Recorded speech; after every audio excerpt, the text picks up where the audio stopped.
We're here at the final stage of the NFL season. Conference championship week happened last weekend. Was it yeah, last weekend? Conference championship weekend Yeah, happened about a week and a half or so ago. about, Yeah. about week and a half ago since we've been recording. We kind of gave it some time to breathe. The Super Bowl is here. Quick recap of the conference championship weekend: Eagles, Commanders. I think that game went about how we thought it was going to go. I don't know if I thought they would jump out like 55-23. I didn't see that, but I did think that the Eagles were too stacked of a team that's been to too many big time games. They knew how to play in that scenario, force multiple turnovers. That's really what hurt Washington in that game. If not for the turnovers, you have a chance. I still think you lose that game because if I look at your opening drive, you it felt like watching Notre Dame and Ohio State again to me. You shot the entire clip on that first drive to only settle for a field goal. It was over with for me. For me, it was over with at that point. There was no way you can't sustain multiple 10 plus play drives throughout the course of a game where you're gonna need at least four touchdowns to even be able to compete in that game. As we saw how that game went, you were gonna need four plus touchdowns to compete. If you have to drive the ball on 10 plus play drives, that wasn't gonna happen. Washington was a team that we thought was early to the party this year. They proved to be early in that game. They weren't ready for that type of matchup. But what were your Oh man. Um, it- it's like you said. Eventually, we'll see Jaden Daniels look like a rookie. Like eventually, he's gonna have to look like a rookie. Um, I think he played a fairly clean game. It's just around him, messed him up. With the turnovers, like you said. Saquon being Saquon, monster game. I predicted that. If anybody played over on this rushing yards on Prize Picks, hey, it's free every time. Could it be free? This Sunday, who knows? But um, fairly clean game, man. Well, for Eagle side, but Commanders definitely, man. And the crazy thing about it is they still a young team. They got capital going into next year. If they strike gold in free agency again, man, I think they can be right back in the conference championship next year and with experience, and they'll know what to do next time. So, hey, Commanders fans out there, hold your head up high, bro. I know nobody want to hear the moral victory speech, but y'all legit have a lot to look forward to next year. Y'all have a guy that's in the top 5 conversation already, about to go into year 2. So, hold.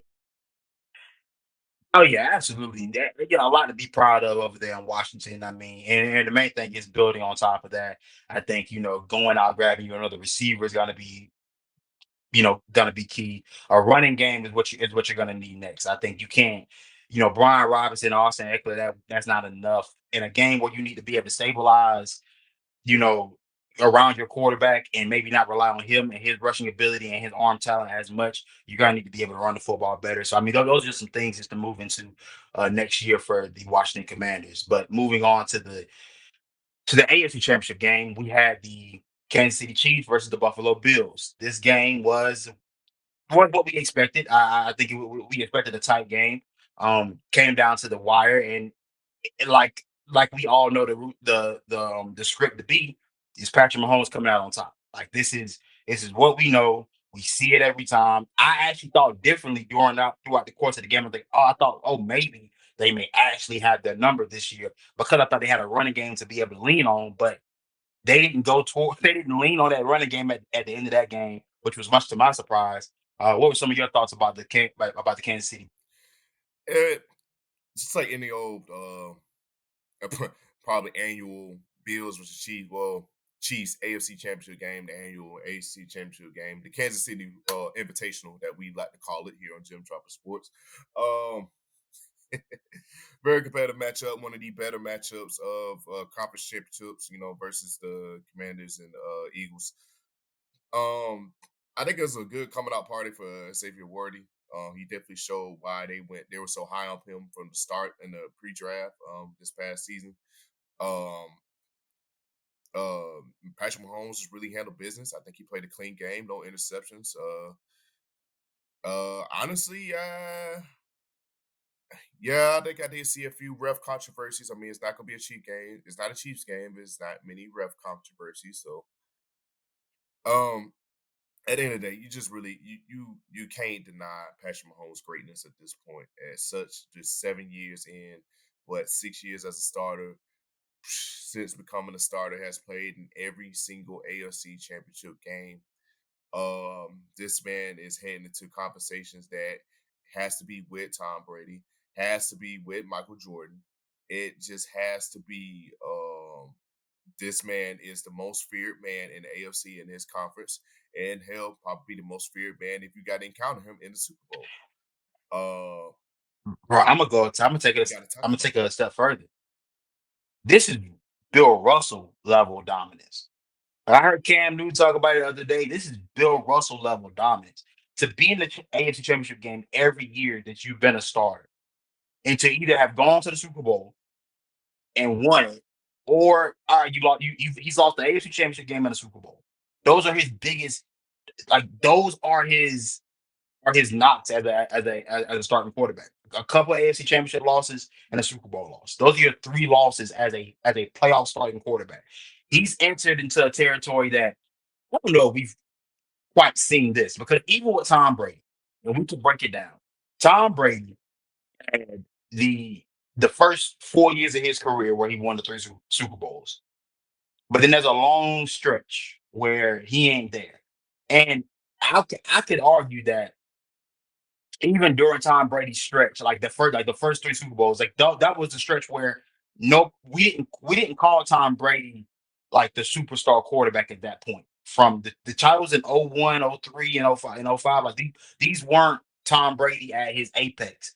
Those titles didn't come until later on. Like those like the last four he got. Patrick Mahomes, I think from since title number one, has has been the man. Because you think about it, he only won one title with Travis Kelsey and Tyreek Hill. Then after that, everything he's won since then has been without.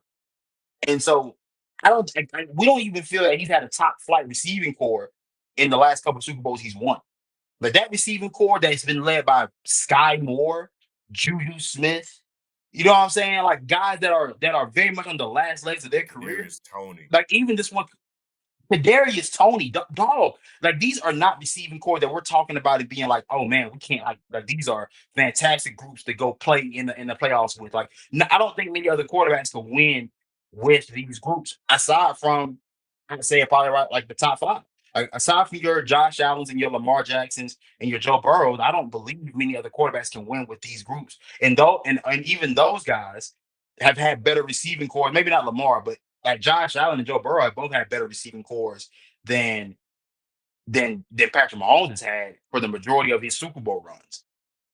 I don't know, man. For Pat, I mean, if he gets to number four already, it's already set in stone for me. He's already if he gets to number four, he's already to go in my eyes. I don't need to see him get to seven. Seven is just that's a lofty, and not that he can't do it. It's just that from what I've seen, the level of dominance that he's displayed on his way to the fourth. Tom Brady didn't do this. Now Tom Brady is one of the greatest ever. He's only gonna be second to Patrick Mahomes when it's all said and done. Like, I mean, you got the Father, the Son, and the Holy Spirit. And I think I think Patrick did kind of you know what I'm saying. He didn't got to that. He didn't got to that tier, bro. Like I don't. There's no touching him. Right. You're right, and there's no touching him. And it's like no matter what his receiving core with, he's gonna make it work. He's going to get them better. Like you're gonna get this, you're gonna catch this ball, and we're gonna get this touchdown. Bottom line. So